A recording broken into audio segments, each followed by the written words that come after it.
Você já se sentiu discriminado por ser bem-sucedido? O tempo todo. Fale você fica todo mundo de olho. Comente.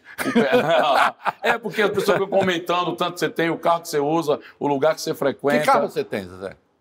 Eu, inclusive, vendi o meu, cara, agora. Que carro você vendeu? Não, baratinho, um iX35, eu sou de boa. Elétrico?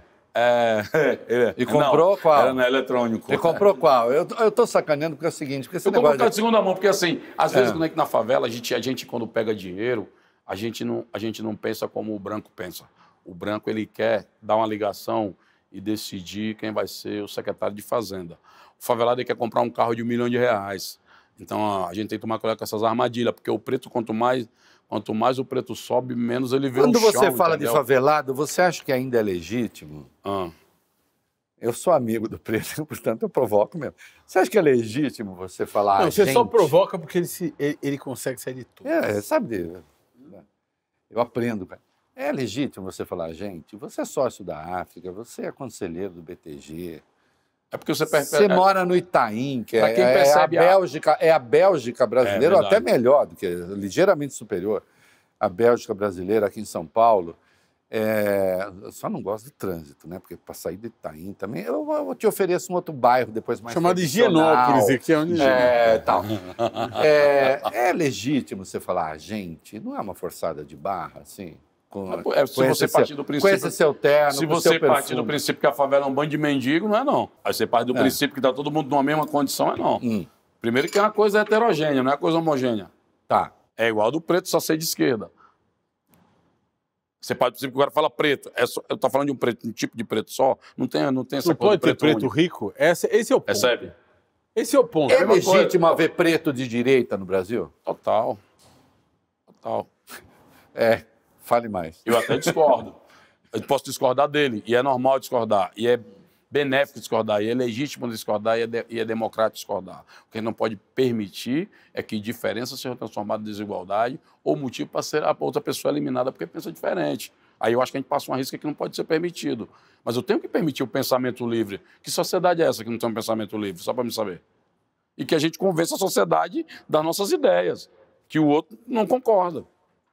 Você tocou o tema de soslaio. De soslaio, quer dizer assim, lateralmente.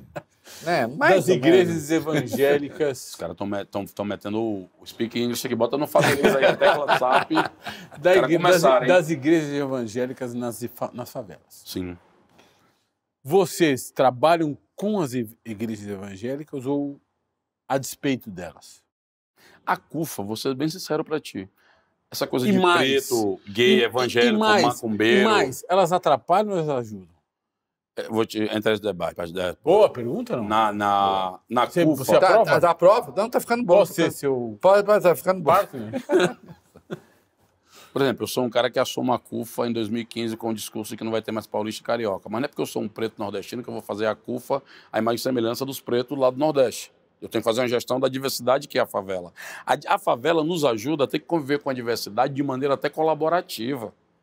Porque eu vou ter um time de futebol. Vai ter o filho do crente e o filho do macumbeiro no time, cara. E todo mundo vai ajudar aquele time. Então, esses recortes que se faz no debate... Ou crente macumbeiro, porque isso é normal no Brasil, né? Minha mãe, inclusive, ela vai pro terreiro e pro tambor.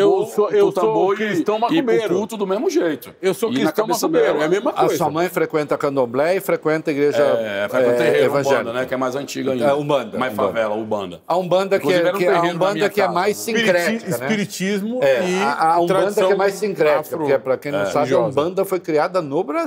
Isso. A Umbanda é uma religião brasileira. Terreiro e vai pro culto cantar hino e a cabeça dela, quando dá pro tambor, ela vive muito bem com isso. Então não tem essa coisa... E nós temos muito respeito por isso. Muito respeito por isso.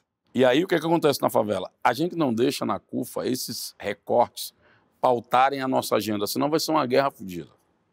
Aí o nego me pergunta, então como é que tu faz na favela para unificar esse discurso dos grupos específicos, chamado hoje vulgo identitários, né? Eu nem consigo achar nada de identitário, que identitário no Brasil é só branco.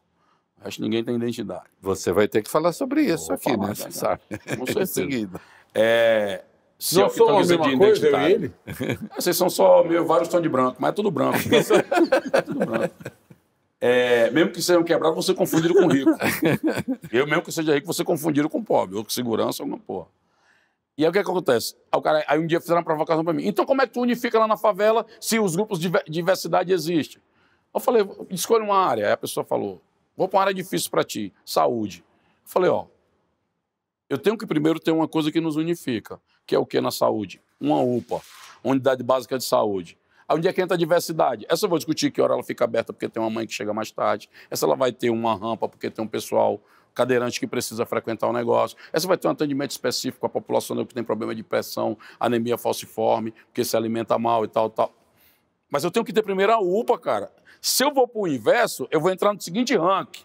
Não, mas eu sou o cadeirante que eu sofro mais. Não, mas eu sou uma mãe solo que também não tem acesso. Então senta num ranking de quem sofre mais e não traz o concreto, que é a UPA. Depois da UPA a gente divide o bolo.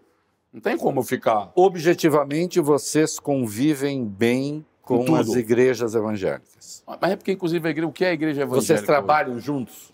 Não é uma definição, vamos trabalhar com a igreja evangélica, a gente trabalha com grupos organizados do território. Então, na pandemia, tinha terreiro, igreja evangélica, Santo Espírita, ateu. E ali eles se dão bem? Todo mundo, pô. Todo mundo. Zezé. Vai ter que dialogar. Não é que se dá bem também, né? Porque tem outra coisa, tá na favela. Até parece que branco não briga. É, a porrada come. Aliás, que você não é preto, não pode nem brigar. Preto não pode nem brigar. O pau come pra caralho. O pau come pra cacete.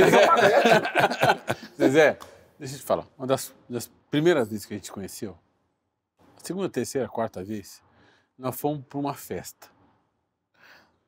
Cara, você dança pra cacete. E você canta rap. Ixi, Maria. E você tem raps autorais. Sim.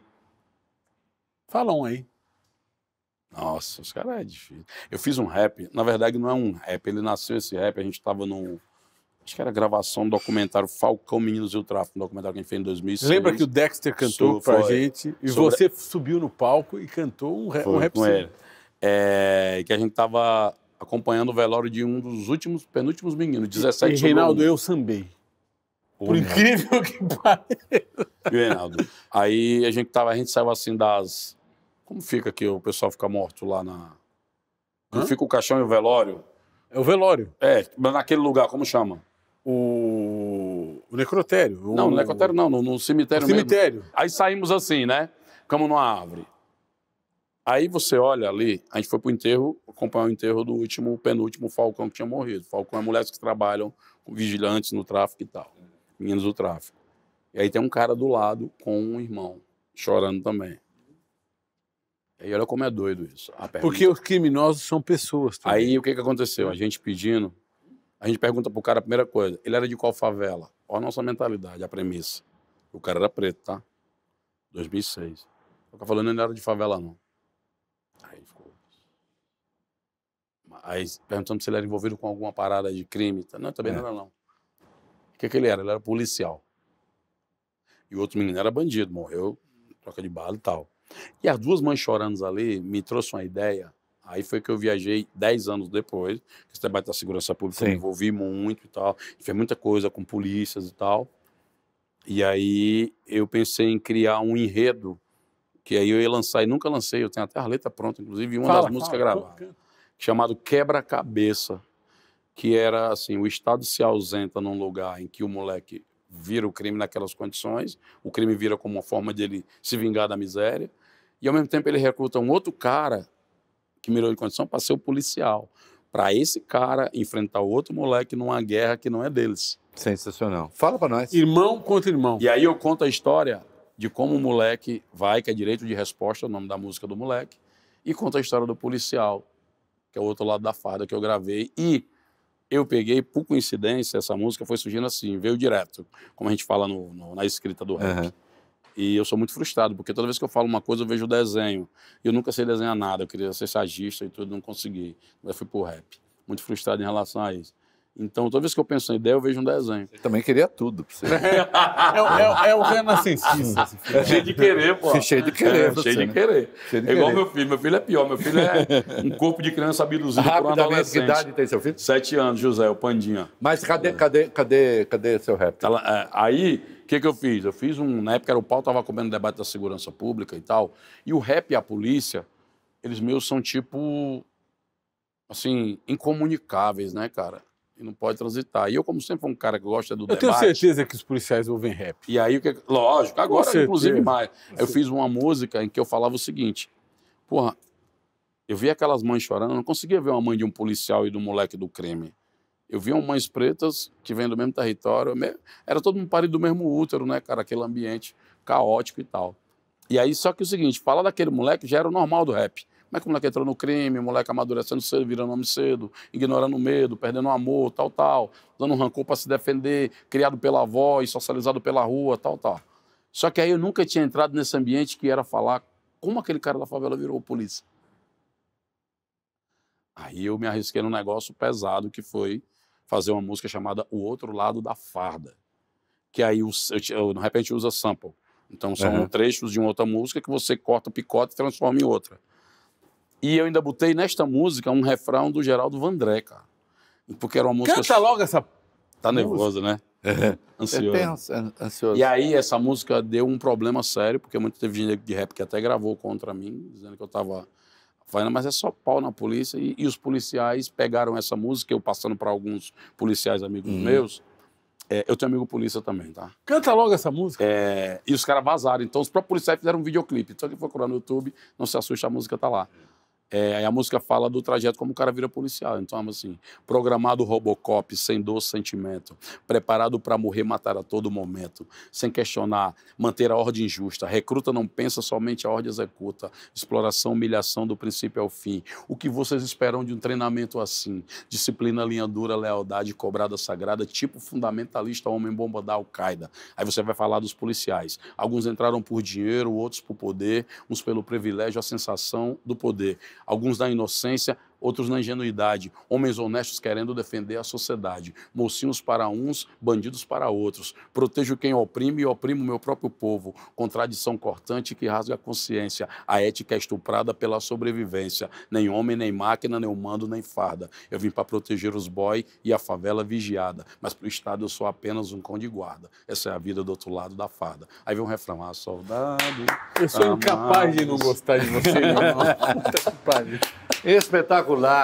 Aí tem os outros histórias falando como é que o cara vai, a visão do cara. Porque era um debate sobre segurança pública a partir do banco da viatura. Porque o cara, a maioria é massa popular, trabalhadora, pô, dos policiais. Que inclusive eles são tratados como tal. Porque você devia se referir aos caras como trabalhadores da segurança pública.